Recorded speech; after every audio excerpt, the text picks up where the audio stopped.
I think I won that in Florida, the junior heavyweight champion. Okay. And, well, I didn't know if to breathe or what, because I hadn't been wrestling that long, but I was just lucky I won. Yeah. And I thought I was the greatest thing ever walked then, I guess, you know. But then when I won the World's Championship, won it in Baltimore, Maryland in 1956. And Daddy Vince was there, and Toots, and all of that group. I was there. She was in the Battle Royal. It was the third, what was it? 10, 12 girl battle royal, wasn't it? Yeah, over the top rope thing, you know. Mm-hmm. So then you had to come back, and the first girl went out, had to wrestle the girl, went out second, and the third and the fourth, and on like that. Anyway, there was 13 girls there. Then I thought my heart was going to stop beating because I couldn't believe I was the world's champion. And I held it 29 years. Now, did you two wrestle each other at all back during that time period? No. No? No. I think one time Vince had us One time we went. a tag team match in Columbia, remember? Yeah. Yeah. Huh. And Moolah, what are your initial memories of meeting Buddy Lee when you met? Pardon me? When you met Buddy Lee for the first time? I met Buddy Lee when I was with Jack Pepper. he was what did Jack call him? Nature Boy Buddy Lee, I think. Didn't he? Yeah, that's right. Anyway, he took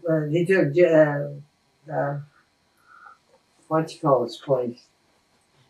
but anyway, that's where I met Buddy. Buddy Rogers' place. Yeah. Buddy Rogers left and Buddy Lee. Yeah, that was it. Wow.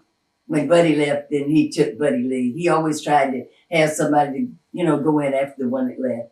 But anyway, that's how I met Buddy, and we got married. We were married 11 years, and his mother taught me how to cook Italian food. And you said he had a big belly to prove it, huh? He got fat, at the end, about 300 pounds. Mae, was there a story? What happened with you and Janet Wolfe? Did something happen with you and Janet Wolfe?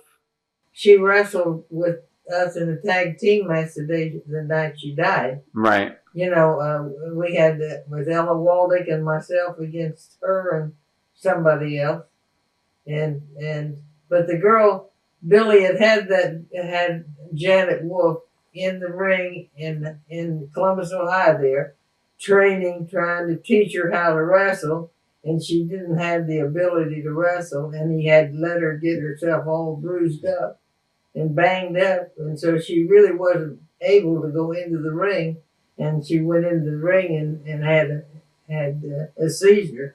So it's sad because the girl she didn't have what it took, and Billy Wolfe was going to make a champion out of her, and he was going to do this and that, and he was having to train, and she hurt herself in the gym and wouldn't tell him, and she killed her own self by just doing it. Wow. That's sad. It's sad for something like that to happen, but those things happen in this business. It's wrestling is not an easy business. It's one that you've got to put your heart and soul into it, and if you don't need to be in it. Are both of you a little envious of the way things are nowadays, where a lot of the wrestlers, they get so much money and work less? Some of them have guaranteed contracts. How do the both of you feel about that?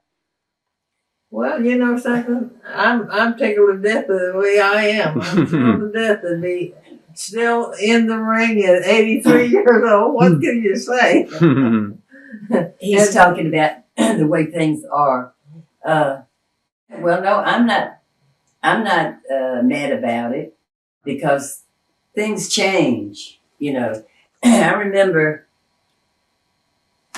when I was a little girl, after my mother died, I always wanted to be independent. And I was living with my grandmother, and I was 9 years old at this time. My cousin had a big farm about a mile up the road had like 100 acres, and he had cotton fields and all that. And I went up there and started picking cotton. Mm-hmm. I wanted to pick cotton and make some money because I would buy my school clothes. I didn't want my dad to have to do that because he had all the boys to take care of, you know. So I told him I'd take care of myself. I picked cotton all day long for 1 penny a pound. Wow. And I would pick and pick and pick till I got that 100 pounds of cotton so I could make $1 a day. And that went on the whole summer as long as the cotton was going. And I saved my money and I would buy my school clothes and stuff. And my dad would tell me how proud, and he would bring me downtown to Columbia. My grandmother lived out in the country. Go down and take me downtown where he was living on the weekends, and he would buy me things, you know, and stuff. But I'd go right back with my money and I'd save my money and keep on. I kept doing that. And after I got big enough that I could get a public job, I went to the dime store, Cressy's dime store, and I got a job working in the dime store after school, you know, all the time. And even in school, I worked in the cafeteria. Wow. So I always worked all my life to try to get something, to know that I'm the one that got it. I didn't want somebody to give me something on a silver platter. I didn't want that. But like now, the girls are lucky. I say they're lucky. I wish it had been where I could have just come in like that and got $1,000 payoff, or even $100 payoff back then. Because when I've got as much as $3 in Providence, Rhode Island for a payoff. Wow. From Tony Santos. And then you'd have to pay $2 for your wrestling license. That's right. And you'd have $1 left. I tell you, when I first started wrestling, and I had a $52 week, and I'd wrestle 6 nights, and I thought it was the greatest thing that ever happened to me. I was really happy and proud of that $52. But I'm really happy for the girls that they didn't have to go through what I did, and I'm happy to know that I was one of them that helped pave the road for the girls today. That's right. And it would make me happier if they done more wrestling and less sex, you know. Yeah. But that's what the people like today, I guess. But like the girl Trish that was with WWE, that she had it all. She was a great little wrestler, and she was a beautiful girl, and she done what she had to do. Now she's retired. You liked her? Yes, I did. I liked her very much. Watch thousands of exclusive shoot interviews right now on TitleMatchNetwork.com.